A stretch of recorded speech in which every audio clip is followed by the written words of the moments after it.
Hey, everybody. Welcome to another episode of the Raad Life.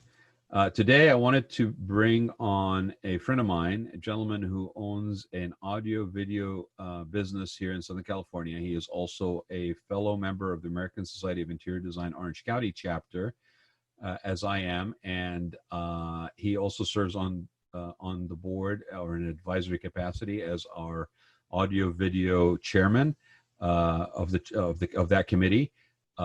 And so I want to bring on Justin Worley to talk about some of the changes that are happening with technology and with demands that people have today after being sequestered in our homes.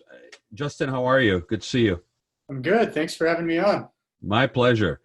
I was just saying that we both are on ASID, and I wanted to bring you on today because I wanted to talk about some of these changing needs that people have with audio video. So I just want you to start, if you wouldn't mind, introduce people to your company, who you are, and how you got actually into this, how long you've been doing it.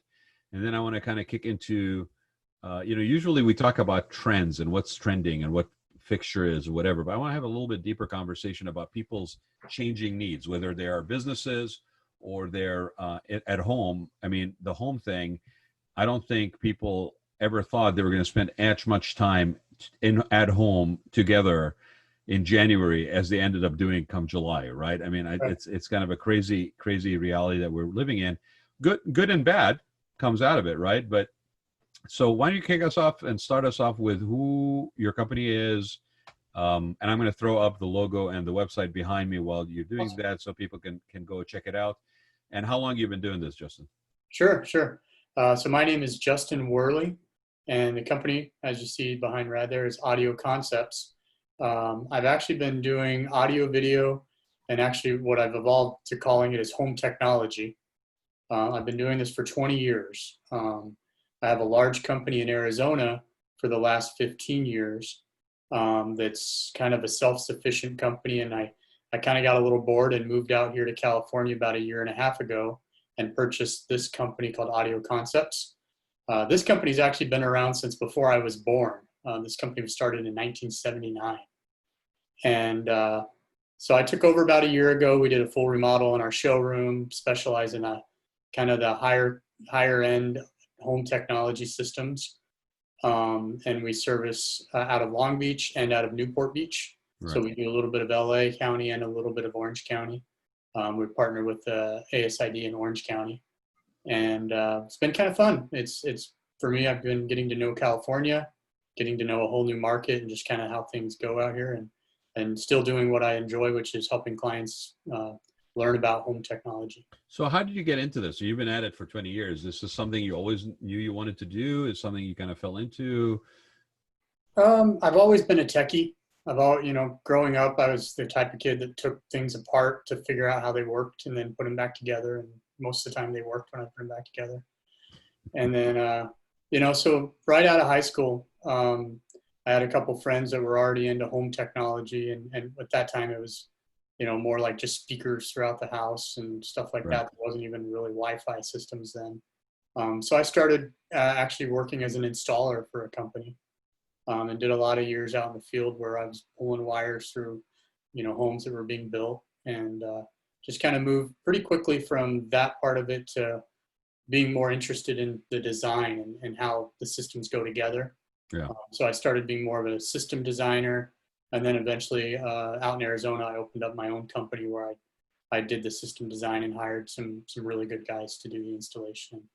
We grew So that company from like myself to about 35 people in a matter of about 6, 7 years. I think it's fair to say that those same wires you ran 20 years ago are probably the same wires we're pulling out of places right now, right? Oh yeah, yeah, it's definitely changed.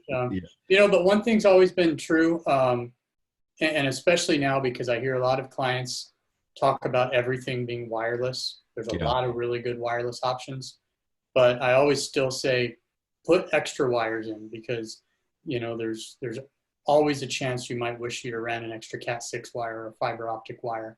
You're going to run into having a need for that. So that's always been true, even 20 years ago when we were pulling wires in homes. You always wish you had run that one extra wire. So I always say over wire, it's cheap to do that. Well, and to your point, I mean, I think if you've been around long enough before wireless was an option, you also realize, for example, that as convenient as wireless is, sometimes you still don't get the solid connection, shall we say, that a wired situation provide you, whether it's an Ethernet wire directly to a router, or directly to a Cat5 wire, or and especially if you're integrating systems, right, and you're centralizing. I mean, there's a lot of options that are wireless, but there are almost options that came out of the fact that you can go in and tear up walls and run wires. There's kind of like a solution to that.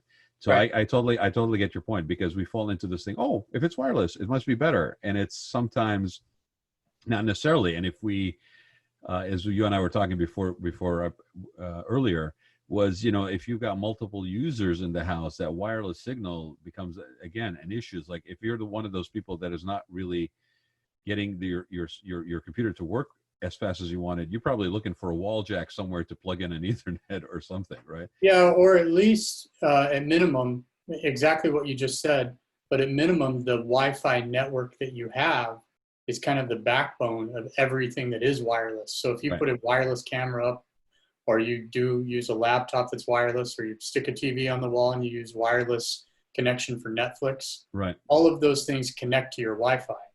And so there's a lot of options in Wi-Fi that are like mesh networking and wireless there. And every time you do that, you're cutting your bandwidth down, which means as you add more and more and more devices Yep. onto that network, you're just getting one step closer to having something that's not fast enough to keep up with what you're trying to do. Well, and I'll share a personal story, recent story, where we basically were adding security cameras and things of that nature. And up till for the last for as long as we've had a wireless router at my folks' house, it was convenient and sufficient, right? We had issues with consistency of signal because of the location of the actual wireless router, and where you would be sitting, and the construction of the house, and certain structural elements in the house and so forth. And of course, we did everything from plug-in spreaders to amplifiers to whatever over time as they came out.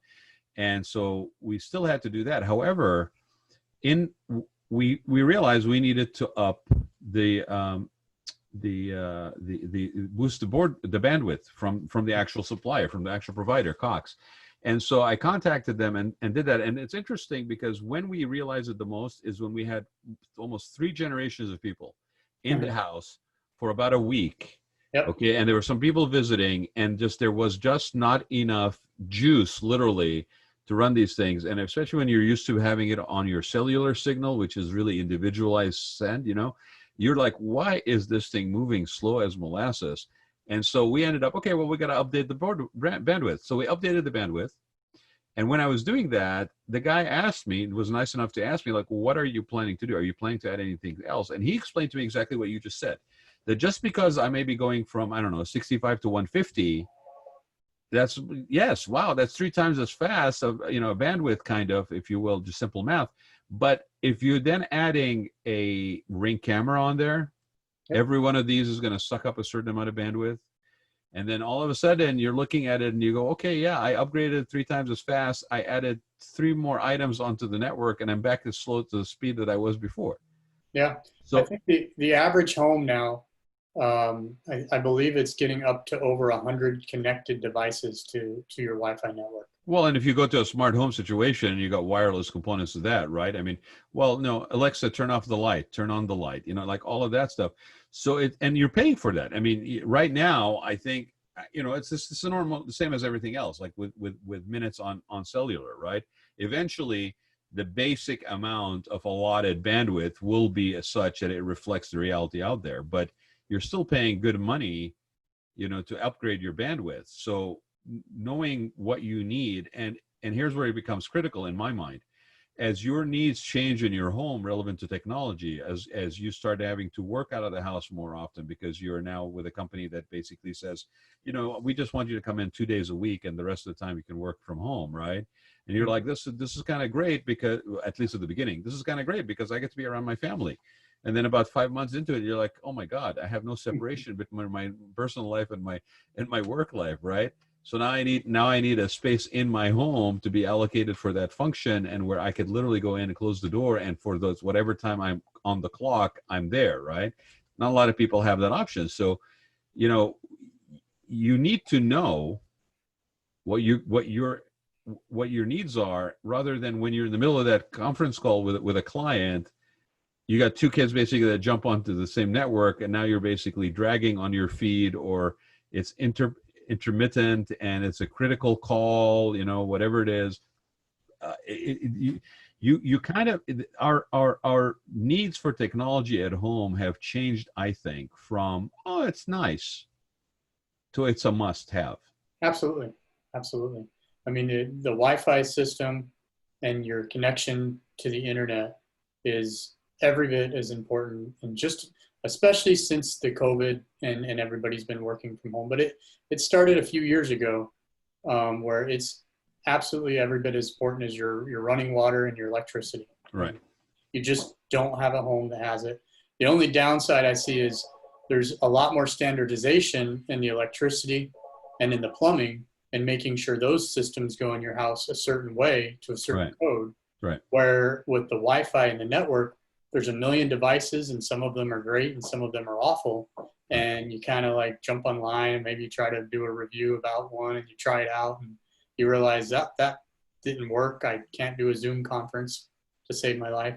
So I think it is important that you work with professional to kind of look at the house, look at the layout, figure out where the wires need to be pulled to, and then set up something that works reliably for you.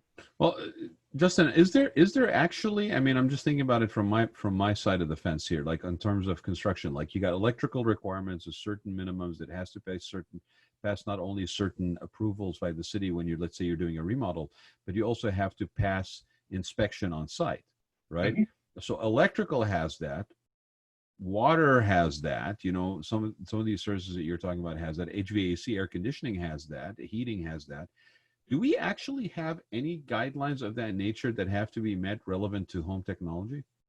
Well, the closest they have is you can have a low voltage contractor's license, which we do, but there's really not a lot of checking on what wires you've installed in your home to make sure they're going to meet your Wi-Fi requirements. Yeah. The only testing, though, the only inspections they're going to do is make sure the wires that are ran through your home are not drilled through the wrong beams, not Right. running along, the wrong areas.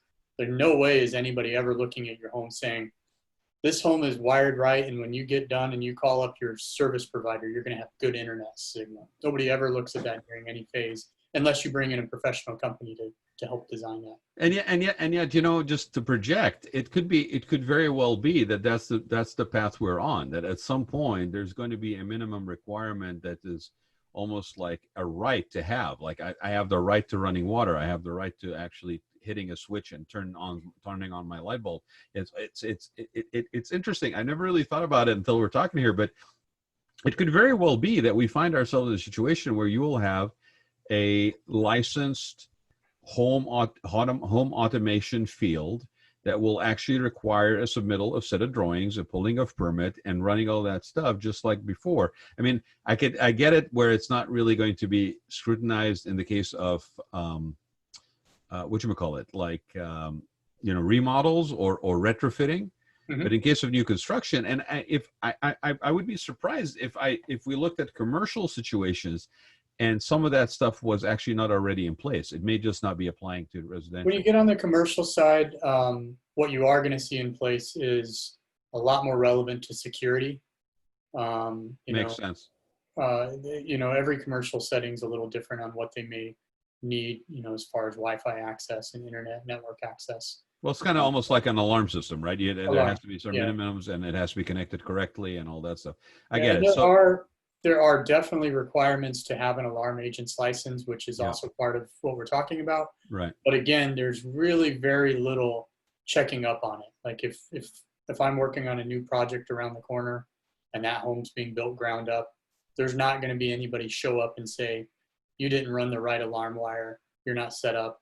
The smoke detectors are probably about the only part of that is checked, and that's usually done by the electrical inspection. As part of the electrical. Yeah, it's my experience too. So you know what? Since we've opened this door, let's talk about this for a minute, because what I'm thinking is, with this lack of oversight, chances are when it comes to audio, video, home automation, it's kind of like the Wild West out there, right? Like Absolutely. right. So how does a person who, especially now, realizes that they actually need a little bit more serious, um, advice and help in this capacity, in this department? How does somebody make the selection? How do you know? I mean, obviously, word of mouth referrals, previous experience, hey, do you have an audio video person you've used, whatever, that kind of referral is never going to go away. But how about somebody that doesn't have an idea, nobody around them knows it? How do you go about selecting a person worth working with? Because that's kind of scary. Yeah. And it's not cheap either. Like, I mean, between equipment and wiring and all this stuff, I mean, it adds up. It's definitely an investment for sure. And typically, if you just kind of shoot from the hip and maybe Google the first company that comes up, you might be a little disappointed, because there's about 100 different ways of designing a system like this. And you might end up with somebody who really puts the time into keeping up with the technology, or you might end up with somebody who's still, living with stuff that was 3 years ago and recommending that. There's a couple things I would suggest. First is, there's a couple organizations out there that are designed to keep our industry, which I'm just going to call home technology, low voltage industry, up to speed. They do trainings, they do certifications, and they have a website, CEDIA, CEDIA.com. They actually do Find a Pro on their website. It's kind of like ASID if you're looking for an interior designer. So you can go on there, you can see the certifications, you can see how many of their technicians maybe have different levels of certifications for home technology or network or low voltage or security. The other thing is, I would say, just do your research. One of the things that we do is, on our website, we do a lot of like tutorials on projects that we've installed and the how and why of certain ways we've designed systems. So I think if you do a little bit of watching YouTube videos and stuff like that, and you find somebody that can show a previous project, talk about why they did that project a certain way, then you can start to get a comfort level that you're getting somebody that's staying up to the latest technology and is going to listen to your needs and then implement them in the way that makes the most sense. What's funny is I did an earlier interview today on another one of the shows that I co-host, and we talked about this thing about transparency, and it's interesting, because I think in a lot of fields that are either commerce based or some sort of retail based, sometimes you want to hold that expertise, or you're told you should hold the expertise close to your chest or close to heart, and not really share it until somebody's already engaged with you. Mm-hmm. And we were talking about how that's really not only archaic, but it's actually very foolish, because if somebody is an expert, you're sharing of that openly, and, like, to your point, explaining and going through and sharing with that's actually not only an opportunity to present yourself as an expert, but it also builds trust, that you're not trying to basically hold this, look, hire me and I'll tell you. Right. This is what we did, and I think we could help you as well. And we're going to look at your situation, come up with something that's pertinent to you. But this is what we did, and I'm openly sharing it. Right. I think it's interesting that you say that, because I completely agree. And I think when it comes to something like this, like I said, I mean, a lot of people, my experience they've thought about it at a later point. That's the other thing I would personally advise. I think you probably agree with me, is that something like this, you should encounter or consider bringing on board an expert of that nature for home automation earlier in the process, or as early as possible in the process, right? Absolutely. The most successful projects we have typically start when we're introduced at the architect stage. I mean, you're putting the plans together for the home. There's certain things you can design into the plans that are going to make the home technology work better for you. So when we have the ability to start that early on, then really we've kind of covered all bases. And then from there, every step that we start a little bit later, you kind of you have to find things that maybe you have to make do with. Maybe there wasn't an equipment cabinet designed in the home Right. Right. that housed the equipment the correct way. So now it's sitting above the shelf of the closet. Now it's an eyesore in the corner. Yeah, I completely agree. I think people, there's two things: audio, video, and art. Okay, in my experience have been the two categories on a remodel or on a whatever renovation that tend to suffer because everybody wants them.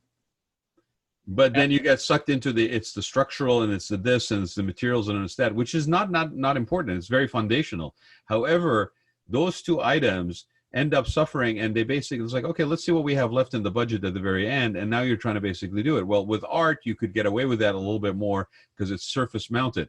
But if you're trying to basically integrate a home, especially like home automation and a smart home, you're trying to integrate it, and at the same time, you're trying not to have it look like a showroom where everything is basically on display on the wall, like it's integrated, it's hidden, it's seamless, whatever.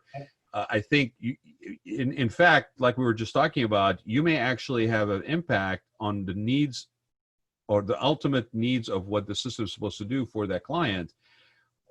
You may actually then have feedback to give to that structural person or that architectural person or the electrical person. You may have to, you put all this stuff in, and we're talking about low voltage. That's great, but you know what? If it's an old home, do we need to upgrade the panel? Do we have enough circuits to basically dedicate to this? Are we gonna double up and triple up on circuits, and now we're gonna basically trip the system when we basically put on the boomer? I mean, it's like there are things that if you start early, you're likely to end up with a much more satisfactory product at the end. And so, like I said, the art and audio video tend to be some of the things that only, we're almost done now that I've closed up all the walls and the ceilings. I mean, I had a project exactly like that last year. We're all done. Okay, they were going to basically do. They thought about it. They were going to no. I'll just take care of it wirelessly. I'm going to go down to this area. I'm going to buy that equipment, whatever. Yep. Right. Then they priced out the equipment, and they're like, maybe we need to find a different way to do this. And we're like, okay. And so it ended up where we basically had already painted the ceilings, had already painted the walls. Now we're making cuts in the ceilings, making cuts in the walls. It's okay. It can just be. And the contract's like, it's okay. We can just patch it and paint it. And I'm like, okay. Did you but we could have planned it earlier. Well, but then it cost them more because they had to basically spend time with somebody who knew what they were doing to blend in the texture that was already on the walls and in the ceiling, so that when I walked into the room, I didn't see a patch that looked like a little brighter or darker than there's this domino effect. So and so let's talk about some of the exciting options that people have. Right? You've been at this thing for 20 years. It's changed dramatically, I'm sure. Absolutely. Okay. Geez, there's all kinds of fun stuff right now. Or you know what, Justin, if it helps, maybe talk about a couple of installations that you've recently done and some of the things that you guys were able to do. Maybe it gets people excited that way. Yeah. I guess I would kind of back up and kind of go a little off subject, because the number one thing we're doing right now, the TVs are exciting because there's these new models called the Frame. They're probably the most popular thing we do. You put them on the wall, you turn the TV off, and a picture shows up, and it stays on there, and it looks really cool. And you don't really. So it's like our work. So basically, what I was just talking about, you just basically made it work with. So call Justin, because then you address your audio, video, as well as your artwork. And your art, and we can do it all after the fact. No, there's TVs have come a long ways. They're always getting better. I mean, we just put an 8K model on display out here, which is just crazy because there's no content for 8K. Wow. Yeah. There's a lot of cool technology coming out. The wireless and the networks are faster now than you could have ever imagined they would be 5 years ago. I still kind of stick to the idea that that's the one area you want to, like we were just talking about, put some thought into and have a hardwired Wi-Fi network, which kind of doesn't make sense, but it does if we talk a little more about it later. Or well, and to your point, what you just said about the TV, I think when you're building something like that, not only is it an investment, but you should be building it for capacity in the future. Like you should be like don't limit yourself to what the current capabilities are, because you know that they're going to change, and they change faster and faster as time goes by. Absolutely. As far as, the normal things, the home automation is just a market that's absolutely taken off. You've got some really cool things that some of the big companies are bringing to the table. Yeah. Obviously, everybody's seen the Alexa commercials or the Google Hello commercials. Yeah. The really neat thing, especially for Amazon and Alexa, is they've kind of made that a fairly open platform. So all that Alexa really does is provide an input device, which is a box you talk to. Yeah. But then they've made it really friendly to play with tons of other systems. Right. So if you just wanted to put one light switch on the wall and have the Alexa talk to that one light switch, so you can say, Alexa, turn on the kitchen light, you can do that. Or if you want a sophisticated system, we do, Control4, Crestron, Savant type systems, where you can actually integrate the Alexa and have it do all kinds of things like, Alexa, I'm leaving for the night. You can have all the music shut off and all the TVs shut off and all the security arm and all the lights go off, and have your garage open on your way out, all from saying one command. So we do a lot of that kind of voice activation and integrating it into full systems.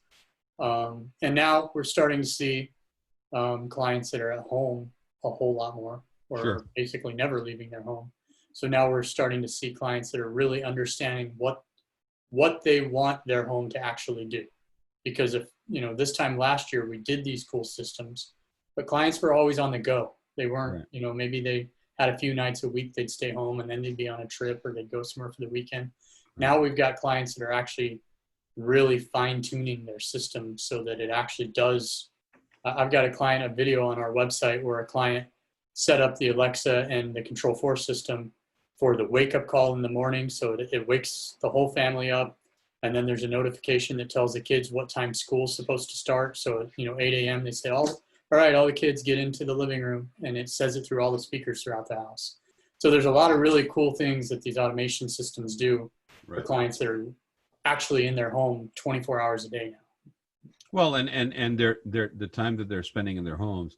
I mean, the EPA used to have a rating where it said that basically before COVID we spent, I think it was 90% of our time indoors. Okay. Wow. So it was pretty high to begin with. We just never spent it, like to your point, at home. And we're spending more time at home than we probably have ever spent at home. Home was where you went, you rested, you went to sleep, you got up, you went on with your day. Now you do everything. You work out of home. Your kids go to school out of home. People come and visit you virtually at home. It's like it's you pretty much leave the house when you basically just need a breather, because you're going to be coming back and spending a lot more time at home. Right. So to your point, that those gathering spaces that now need to double up, and you and I were talking about, that's not a media center anymore. Mm-hmm. Right? That's not and I laugh because, again, making a reference to my parents' house, it wasn't that long ago, 20 years ago, where you basically built a cabinet to house a deep vacuum, not a vacuum tube necessarily, but a deep TV. And if it was 36 inches wide, man, you were styling, right? and it looked like, and it was all the hotels that basically had those wardrobes kind of that basically housed the TV in the top and drawer sets on the bottom, right? Those TV cabinets, those are all gone.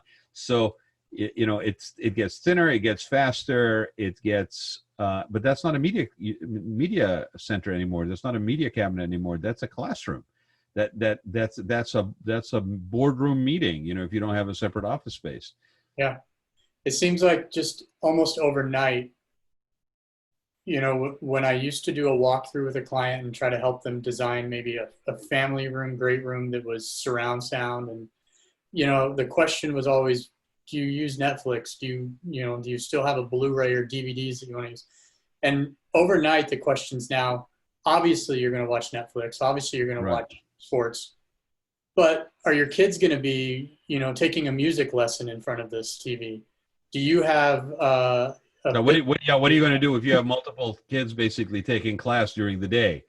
Right. They're both like and you brought up a great point when we were talking before the show, where it's like, okay, if I'm using a laptop to basically communicate visually, like video feed with a teacher, that laptop now is sort of limited to my ability to be able to open up a full screen of a worksheet, for example, and do some work or take notes or whatever, right? Yeah. And I'm typing, right? And is that the right interface, or should I have a tablet with a pen, like a Surface, for example, right? I mean, you start compounding the question, and it's going to get more and more serious as we get closer to end of August, beginning of September, with school rolling out. And you and I are both in Southern California, but like San Diego County, Los Angeles County, they pretty much announced that the next year, pretty much the whole year, unless things change dramatically, the whole Yeah. year is distance learning. And those districts are jargonauts. They're like big ocean liners, right? They don't move very quickly. So if they're going to basically commit resources to distance learning, they will probably hold on to that at the very least for the whole academic year. That means that we are looking at technology needs for homes that are different than they've ever been, right? Absolutely. For the last, God knows, since the beginning of time, probably since, the one room schoolhouse at Little House on the Prairie or something. I'm dating myself right now, right? Yeah. But basically, till next year, you got a whole year that you have to basically accommodate now. So it is not only an investment; it's going to be something that has a direct impact on your quality of life. What happens when your kids are learning on that media center, or they're trying to use their laptop to basically interface with the teacher, but then it also needs some sort of other thing to basically work on. And you're actually also now having to work out of home, right? Because there's this whole dilemma: do I work? Do I homeschool? Okay, let's say that the homeschooling happens remotely with a teacher, and it happens okay. Let's say you are now having the opportunity to basically work, but you have to work out of home. So now you're in an office or in a corner of the house where you are working. You have noise factors around you. You have to have interface with a client. You have to have some sort of professional backdrop. You have to have some ability to keep an eye on the kids while you're at your desk, right? So now you're adding more things like in-home security cameras. You're adding other things of that nature. Somebody rings the bell at the front door for a delivery. How are you going to monitor that? Do you have an outside camera with a floodlight? I think it's a very exciting time to kind of reimagine what our lives could look like, right? Absolutely. It's a time, I guess I feel a little lucky to be in the industry I am in, because all of the things you just mentioned, even a few years ago, they really weren't mainstream, and some of them not even doable. So we're not necessities either, Justin. I mean, you could, if you sat down in front of me and said that to me, I would say, yeah, great, that's interesting, but nah, thank you, I'll pass. It's the same. It's the same, by the way, when I got certified aging in place in 2008, right? We had to get to about 2018 before people actually started thinking about, well, wait a minute, I am 50, I'm taking care of a parent that's 70. I might want to bring them in because it would cost me an arm and a leg to basically put them in some sort of facility. What do I need to do? And then, oh my God, I'm only 20 years away from this reality myself. So I don't, I plan to live till 99 or whatever it is. I want to stay in my home as long as possible. The kids are out of school. I got to spend some money basically modifying that kitchen or turning that second bedroom into something else. So it's interesting. This really feels like a paradigm shift and a perfect storm. Like it's just right, and cost is going to be a factor, but more importantly, I think are going to be smart solutions. Like you're going to have, like we said earlier, it's a sort of Wild West right now. You're going to have snake oil salespeople. You're going to have people that overpromise and underdeliver. You're going to basically be talked into a lot of stuff, especially if you're price conscious. Basically, that may not be the best solution for you, and you really owe it to yourself to educate yourself on all the options, because it could very well mean a difference between a happy home, literally, and not. Yeah, I actually appreciate that you just said that, because I really hadn't put the thought into how much the home technology right now, more than any other time, can make the difference on a happy home or not. Because you are going to be in your home a lot. And I you mean, know, I might be tired of hanging out with the kids, and I might want to go, like, sneak into my wine cellar and basically, help myself to some, self medication. But I really also need to have a camera in there to know what the heck they're doing when I'm basically out of the room. So, yeah, it is. I mean, if you break it down in terms of things that you need to maintain a semblance of balance in your life, ability to manage things that are being thrown at you, the things that are now demands on you have changed. yeah, And the one thing that is now an absolute reality is that if you're in San Diego County or LA County, and more likely than not, it will be Orange County as well, definitely already with certain districts, and you got kids in the house, your demand on time, time demands just shifted. oh yeah, Right? If you work out of home and you're self-employed and you got kids and you've basically already gotten yourself accustomed to the fact that you have help, right? You have somebody that comes in, you don't really have time to deal with the backyard. So you have a gardener come in once a week. You have allocated, you've made justifications for these expenditures because the return on investment of those expenditures is calmness, peace of mind, the ability to breathe, having a chance to sit down every once in a while rather than basically running around and having to do yard work and clean up after everybody. Like, these are things that we've already accepted. If you have a busy lifestyle, if you have demands that you need help with, that you already are okay with it, right? Technology could very well be that next frontier where you need to incorporate that in your home. yeah, and it's almost going to be more important than some of the things you just mentioned. Right. Because Especially the work from home scenario. All of a sudden, your career depends on your home technology being up to par. I mean, I'll use a very simple example. When I first went out on my own, I was up on the hill here in San Clemente, and up till that point, for about 3 or 4 years, I was working for a large corporation. I had no problem with my cell phone. No problem whatsoever with my cell phone. And I will not use the carrier's name because they're still around. But basically, the carrier that I was with, okay, that particular location, even though it was atop of a hill, right? Every time I picked up the phone to talk to a client or to talk to somebody and it was a serious call, it would drop signal. Oh. It was absolutely unprofessional. And it got to the point where I almost wanted people to call me on the landline. But that problem with that is I was actually just starting and building my own company, and I need to be mobile and I need to have the flexibility, right? So I actually, after having been with that provider for, oh my gosh, probably about 16 years at that point, I actually had to change service providers because my technology needs were unable to be fulfilled by that provider, that older provider. Ironically, roll forward to 2020, that same old provider still has black spots and dark areas in that network that would still be a problem for me today. So I know what provider you're talking about. You know what provider I'm talking about? Okay, so we'll give another hint about that provider, and if anybody can pick up on the clue, they'll know who we're talking about.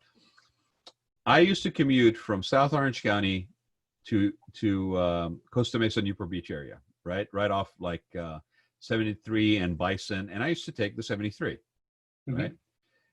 So right at the top of the 73, it never failed that I would drop signal, right?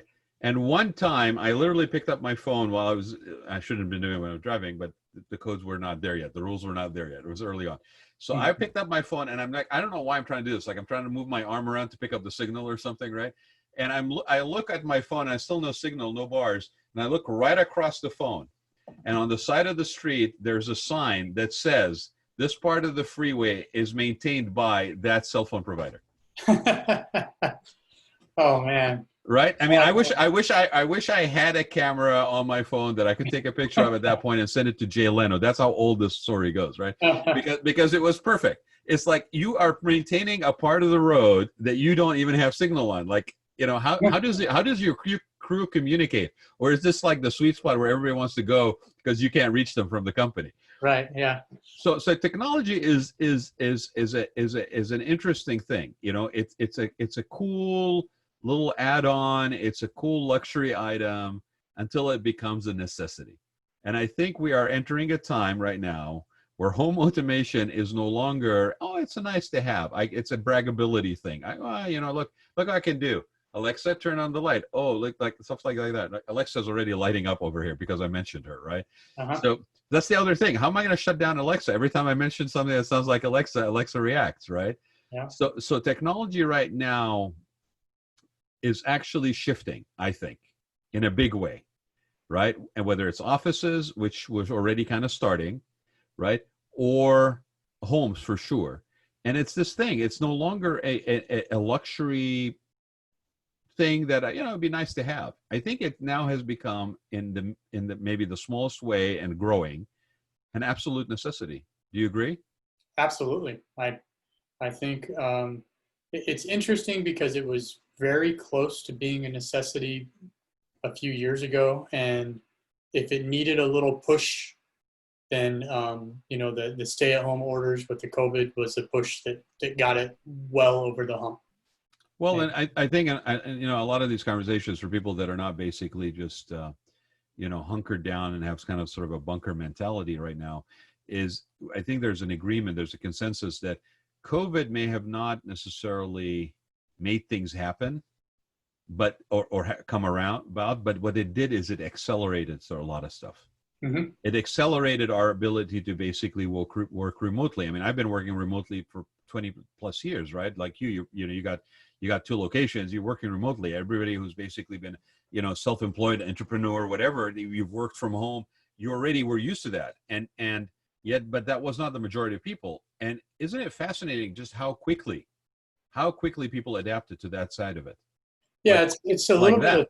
it's a little bit twofold because like we have a lot of employees that have worked. Our entire admin staff has worked from home for years, 1 or 2 days a week. And when this started, initially my thought was, well, this will be no problem. They already work from home. They'll just work from home. They're already set up. And you realize that while it was really easy to make the shift to work from home, there's Yeah. also a lot more needs you have when you try to go working from home permanently. When it goes from just 1 day a week, you can kind of get by with, okay, I can't do everything I do at the office, but I can do most of it. And And tomorrow, then I'll go to the office and I'll do the rest of it. but as soon as you shift to 5 days a week working from home, all of a Right. sudden, that's where we started seeing a lot of in our own company, and then people calling on us to say, okay, we got a house full of people now and we're all at home all the time. We need to improve the Wi-Fi. We need to improve the speeds, or just flat out things that really don't even have to do with the Wi-Fi. Just, a better computer setup, or, a better TV setup, more comfortable chairs. Right. Right. You're sitting in that chair a lot longer. You're not, I mean, one of the hardest things it was for me when I first started is there were many days where you literally woke up and went to work within 5 feet of each other or 6 feet of each other. And then that was your world. Mm-hmm. There's a lot of stuff like isolation, tunnel vision, all this stuff that starts to happen. So not only is it technology, but there's also psychological things that you have to get your head in a different space. On the operational side of these companies, you've got basically 90% of your workforce now, or 50% of your workforce that's working remotely. Your operational systems are different. Your way of tracking team work is different. The Mm-hmm. way that your Communication. teams work and communicate is different, right? And now you are dealing with things like some of these apps that are great are out there. It's fantastic. However, you could completely go off the rails on these ads. There's nothing that basically stops you using I can't remember the one it is, but one that's being used a lot with like contractors, where you're constantly in contact with a lot of people, like for teamwork, right? But then these threads basically start becoming like inside jokes and other things. And what is the protocol? Human resources as a part of a company right now is probably looking at a completely wild new world that they have to basically navigate, right? Yeah, yeah. My wife is in charge of the HR for our company, and between COVID, work at home orders, and all these other things that are going on, it has just been an absolute experience to keep up with everything that's changing so quickly. I have a feeling that the word experience wasn't the one you're looking for, but then you want, yeah. I stopped No, before I said. I hear you. No, no, it's true, and I think again, is it a challenge or is it an opportunity? Is it a time for creative pivoting, or is it one for basically hunkering down and having a bunker mentality? And if you put your head in the first space, I think it's an exciting time, right? Yeah. And there's going to be a little bit of trial and error. Obviously, there's going to be a little bit of stumbling that happens. But I think if your intentions are to get to a certain destination, which is at the end of the day, freeing people up to do what they need to do and have a quality of life that's at least sustainable, right? We'll be past this. I mean, the first 2 months was probably like a total upheaval. Now we're in month 5. We're about to hit 6 months of doing this, right? What happens after we've been at it for 12 months? Now, they used to say that, you want a new habit, you do it for 30 days. We are way past the new habit of 30 days, right? This is the normal. Now, this is like people go, it's like the new normal. And I'm like, it's not the new normal. This is normal. This is, don't put a word new at it because you're trying to hold on to nostalgia. Those days are over. You're not going back there. Yep.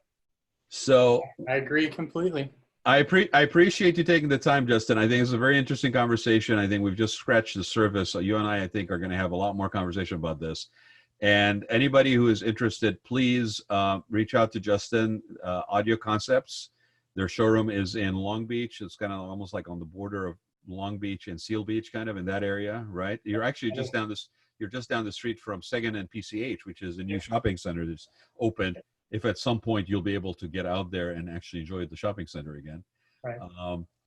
And I'm just going to do another shout out while we're at it. So if you ever get to Seguin and PCH, go check out Box House, my friend Andre Husman's new location there. The second one, first one being in Newport Beach. They opened one in Seguin and PCH. Go check out their showrooms. It's pretty cool showrooms. Got a lot of stuff in it, and you can reach Justin, I'm assuming, through the website. How else can they reach you, Justin, if they have any questions? Yeah, probably the easiest thing to remember would be to go to our website, audioconceptsinc.com. From there, you can get my contact information, email, phone numbers, all of that kind of stuff. Awesome. Our Instagram page, our Facebook page, all of those will get right to me as well. Okay. One last thing, because I almost forgot, and we were joking about this, laughing about this, is the other thing you guys want to keep in mind, whether you are basically using your home automations for classrooms or for work, right, is lighting. Lighting is super critical. And the reason why I actually just remembered is because lighting at Justin's situation there just kind of flickered. It got brighter, it got darker. But again, like I said, it's a learning curve. We're all learning this, right? But if you want experts that can share what's going on, and you're not getting 3 years old worth of information, but you're getting what's happening right now, and it's even moving faster right now because of COVID, reach out to Justin, audioconceptsinc.com, and their showroom, again, like I said, is in Long Beach near Seguin and PCH in that area, just before you go on to Naples and Belmont Shores. So, Justin, again, thank you very much, my friend. I appreciate the time. Always a good conversation. Yeah, thank you for having me on. It was a lot of fun. All right, buddy. You take care. I'm sure we'll be in touch. And thank you, everybody, for joining us for another episode.